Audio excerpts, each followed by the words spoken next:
Comme vous le savez, Kylian Mbappé est joueur du Real Madrid depuis 2 ans.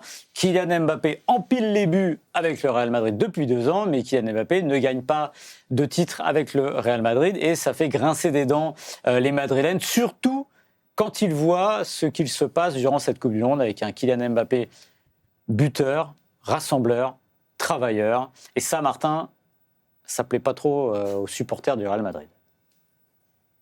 C'est ce que, en tout cas, nous a dit un des journalistes de Radio Marca, qui nous dit qu'en ce moment, il y a, effectivement, en Espagne, il y a un débat sur la fin de saison, Kylian Mbappé. Parce que les Madrilènes voient ce qui se passe, comme nous tous, ils assistent à la Coupe du Monde stratosphérique de leur avant-centre. Le même avant-centre qui a quand même fait une fin de saison qu'on qualifiera de moyenne. Je rappelle quand même qu'il a marqué plus de 40 buts cette saison. Mais les blessures, il y a eu aussi un moment, petite escapade en Italie, si je raconte pas de bêtises. Il s'est un peu extirpé du projet collectif et c'est ce qu'on lui a un peu reproché.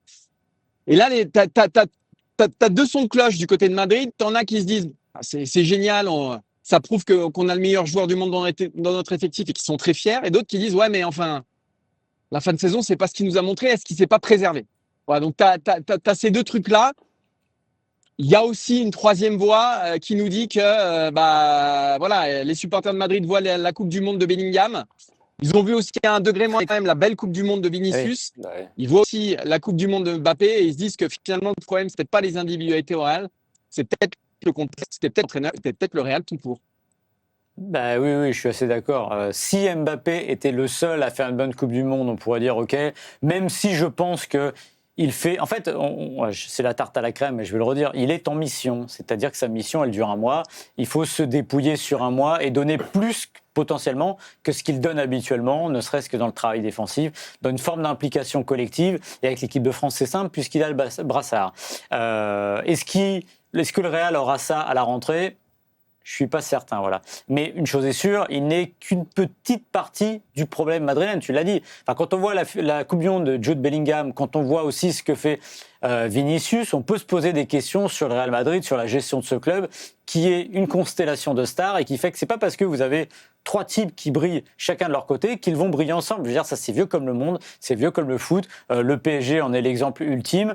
Donc voilà, là la remise en cause, je pense qu'elle devrait dépasser quand même Mbappé et c'est plutôt du côté de Florentino Pérez qu'il faudrait se retourner et lui dire mais pourquoi le Real Madrid est pas capable de mettre ses joueurs dans les meilleures conditions? C'est facile de faire porter le chapeau à Mbappé. De toute façon, les épaules sont larges, il parle, il assume, mais je trouve qu'on lui fait porter beaucoup de chapeaux par rapport à ses responsabilités. Mais c'est à l'image de toute la saison, et même depuis son arrivée, mais encore plus cette saison. C'est-à-dire que Mbappé qui part en escapade, Mbappé qui gère trop sa blessure, Mbappé alors qui joue quand il a le genou en vrac parce qu'il faut le faire jouer, mais ça, il n'y a pas grand monde qui le dit. Mbappé, oui. Vinicius qui souligne que... Enfin, pas qui souligne, mais en gros, on commence à raconter que Vinicius est moins bon parce qu'il est meilleur quand il y a Benzema à côté de lui. Donc, on reproche à Mbappé de ne pas être Benzema. Je veux dire, il a été mangé à toutes les sauces. Mais effectivement, en faire le premier coupable pour un joueur à 42 buts en 44 matchs, ouais, c'est un peu fort de café. Je pense que il faut prendre en compte quelque chose, c'est le contexte, vous l'avez bien dit. Prendre en compte que au Real Madrid, peut-être le problème principal à régler, c'est qu'il faut un petit peu limiter les égos, faire le tri au milieu de tout ça. Parce que Mbappé, finalement, en équipe de France, c'est le seul gros égo. Et encore, il le met un petit peu de côté pour la compétition. Mais quand vous regardez les autres stars offensives, Olysée, Dembélé, Doué, c'est des joueurs qui se mettent au service du collectif. Au Real, c'est pas tout à fait la même chose. Mais ce qui est intéressant, c'est que l'équipe de France, finalement, s'est mis un peu... Alors, Mbappé s'est mis au service de l'équipe de France, mais ses coéquipiers se sont aussi mis à son service. C'est, alors évidemment, toute proportion gardée, et c'est pas exactement la même manière, mais c'est un peu comme Messi avec l'Argentine. Ouais. C'est-à-dire qu'il n'y a qu'une tête qui dépasse, c'est celle-là. Souvenez-vous, maintenant, comme ça paraît loin le début de la compétition, Dembélé dans l'axe, pourquoi il laisse pas la place à Dembélé? Est-ce que Dembélé ferait pas la tronche parce qu'il est dans l'axe? Non, il fait pas la tronche. Il assume ça. Ils sont mis en ordre de marche derrière un leader qui est évidemment Kylian Mbappé. Regardez même alors les images dans l'avion des Bleus. Il plaisante avec le surnom de Mbappé, il l'appelle Mobout. Voilà, donc là, tout le monde rigole de ça. C'est évidemment la tête qui dépasse, c'est assumé. On ne peut pas avoir dans une équipe 50 têtes qui dépassent, voilà. Surtout avec des égos. Regardez la passe d'armes entre Jude Bellingham et Tourelle. Ouais. C'est-à-dire que lui aussi, il a son caractère. En pleine Coupe du Monde, alors que son équipe vient de se qualifier, il envoie une ogive énorme à son sélectionneur. C'est-à-dire que lui, il a aussi ça, il ne va pas fermer sa bouche. Et en fait, dans une équipe, vous ne pouvez pas avoir 10 000 joueurs comme ça. Il faut avoir un ordre, une hiérarchie. Si le Real veut réussir, il faut assumer peut-être que Mbappé, c'est lui qui est au haut de la pyramide et que les autres sont à son service. C'est comme ça. Et voire même des fois, je finis juste sur les 42 buts et peut-être se dire, ben non, c'est pas la solution. On n'a pas besoin d'un type à 42 buts, on le met ailleurs et on joue avec une équipe plus collective. Mais en tout cas, il ne peut pas y avoir 50 000 égos, c'est pas bon. Je peux vous dire qu'il y a une interview qui a fait un peu de bruit en Espagne. Je crois que sa reprise a fait une double page dans les colonnes de Marca. Donc, une double page, c'est quand même costaud. C'est quand Mbappé parle à nos amis du Parisien qui disent « Ouais, il faut peut-être que je fasse un peu plus de travail défensif, etc. » Ça, je peux vous dire que c'est pas passé inaperçu du côté de Madrid parce qu'on lui reprochait aussi beaucoup ça à Kylian Mbappé dans le projet collectif, de se soustraire un peu à ce projet collectif en ne défendant pas. Voilà, pour être tout à fait clair. Il y a ça, et il y a les efforts qu'il fait quand même et qu'on voit, nous, du stade, mais sans doute aussi à la télé, sur son repli défensif en équipe de France. Et je pense que le Real, en tout cas les supporters du Real, n'accepteront plus aujourd'hui que Kylian Mbappé ne défende plus comme il le fait depuis qu'il est arrivé. Ouais. Aujourd'hui, il a rehaussé ses standards à ce niveau-là et on attend à Madrid qu'il le fasse aussi pour le Real et pas seulement en équipe de France. Et cette Coupe du Monde, elle suscite quand même beaucoup d'espoir dans les rangs madrilènes. Parce qu'on se dit qu'on a peut-être sinon une nouvelle version de Kylian Mbappé, en tout cas un Mbappé qui a un petit peu agrandi son champ de compétences. C'est vrai que les chiffres étaient marquants. On avait regardé un petit peu il y a quelques émissions avec Julien. Il récupérait en gros 2 fois plus de ballons à la Coupe du Monde qu'il le faisait au Real. Et en Liga, sur la saison dernière, c'était l'un des pires joueurs dans l'activité défensive, si ce n'est le pire joueur de Liga. Mais la question que je me pose moi aussi, c'est... D'accord, il défend moins qu'en équipe de France, mais est-ce qu'on lui a demandé au Real Madrid? Parce que ça rejoint ce que tu disais, on veut un attaquant à 42 buts. Ils l'ont, mais est-ce que Xabi Alonso, alors je pense quand même Xabi Alonso, mais est-ce que Arbeloa lui a demandé à Kylian Mbappé de défendre autant? Est-ce que le problème vient pas aussi du plan de jeu, des consignes? On ne sait pas en fait ce qui se raconte. Donc tout ça pour dire aussi que c'est à mettre au crédit de Didier Deschamps, parce que lui demande.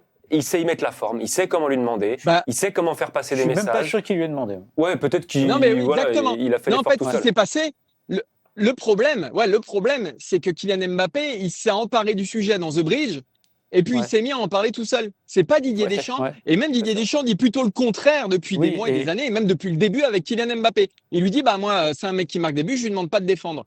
Donc en fait, il faut aussi se mettre à la place des supporters madrilènes, qui se disent il a fait un clic tout seul dans sa tête en équipe de France parce qu'il a vu son copain Dembélé et puis qu'il a senti aussi qu'en France il commençait à y avoir un débat autour de ça. On aimerait qu'il ait le même déclic au Real Madrid. C'est pas forcément une question d'entraîneur. Et puis, et pour terminer, je termine là-dessus parce que c'est la dernière part de ce que j'ai pu récolter ici et là, c'est qu'il va y avoir quand même une petite pression sur les épaules de José Mourinho qui va récupérer des joueurs qui ont été exceptionnels en Coupe du Monde, quoi qu'il se passe maintenant jusqu'à la fin de cette Coupe du Monde. Bellingham, Mbappé, et que maintenant, plus personne ne comprendrait que ces deux-là n'aient pas le rendement qu'ils ont eu cet été au Real Madrid. Donc maintenant, Mourinho, je ne suis pas sûr que cette Coupe du Monde lui rend entièrement service. Non, et je pense que, on en reparlera en septembre-octobre, je pense que Mbappé ne défendra pas plus qu'il ne le faisait. Peut-être un peu plus, mais je pense que, encore une fois, faire ce qu'il fait sur 6, 7, 8 matchs, c'est presque facile. Parce que voilà, il y a un effort. La carotte est tellement énorme au bout de gagner une deuxième Coupe du Monde que, évidemment, il l'a compris. Et on en revient avec Didier Deschamps. Oui, je pense que Didier Deschamps ne lui a pas demandé. Il lui a jamais demandé. D'ailleurs, je reviens avec les déclats que j'ai ressortis 10 000 fois ici quand Didier Deschamps a donné sa masterclass à Laval en février, où il dit non, mais si vous attendez lui qui court 11 km par match, il ne le fera pas. En revanche, ce qu'il fait, c'est qu'il marque plus de buts que les autres. Là, il marque plus de buts que les autres. Et en plus, là, il a décidé de défendre. Et on ne peut pas dire que ça lui pèse au niveau de la lucidité. Donc, je pense, encore une fois, que c'est presque du pain béni pour Didier Deschamps. J'imagine mal Didier Deschamps est allé le voir en disant « Écoute, Kylian, c'est quand même bien que tu défendes. » Non, il a décidé de le faire. Moi, on en reparlera. Je suis pas en mois de novembre, je ne suis pas persuadé qu'on se dira « Ah ouais, Mbappé, ça y est, il défend. » En fait, on s'est focus sur le sujet de la défense, mais c'est plus global que ça. C'est les courses. C'est les courses qu'il fait, les courses à vide qu'il fait. Ça, c'est intéressant. Les courses c'est à le petit vide. effort. dernier exemple en date, c'est quand même le deuxième but de l'équipe de France contre le Maroc. Son appel avide pour emmener un défenseur avec lui, libérer l'espace à Ousmane Dembélé qui marque derrière, c'est le meilleur exemple. Et je pense que c'est surtout là-dessus qu'il va être attendu au Real Madrid, plus que sur des retours défensifs. En tout cas, alors c'est bateau ce que je veux dire, parce qu'on a beaucoup parlé de Lamine Yamal qui est l'homme qui fait peur à l'Espagne. Doutez-vous bien que Kylian Mbappé, c'est Lamine Yamal est l'homme qui fait peur à l'équipe de France. Mbappé est l'homme qui fait peur à l'Espagne. Et j'ai beaucoup aimé un article de Marca qui détaille en 10 points tout ce qu'il faut faire pour battre l'équipe de France. Et le 10e point, c'est accessoirement les 9 premiers, ils sont bien gentils, mais en fait, il faut surtout contrôler Kylian Mbappé qui est le tourmalet de cette équipe de France. Donc voilà un peu comment il voit le match. Ils sont malins, ils mixent avec le Tour de France, voilà, bravo. Alors là, je vois qu'on a quand même basculé pas mal sur le Real dans les commentaires, et il y a des commentaires que j'ai vu passer avec lesquels je suis évidemment d'accord, puisqu'on en parlait ici au printemps. C'est pas Mourinho qu'il fallait mettre à la tête du Real Madrid, mais c'est Didier Deschamps. Voilà. C'est quand même fou de penser que on ne sait pas où ira Deschamps, mais oui, Deschamps, normalement, il devrait même rester à la tête de l'équipe de France, mais ça, c'est autre chose.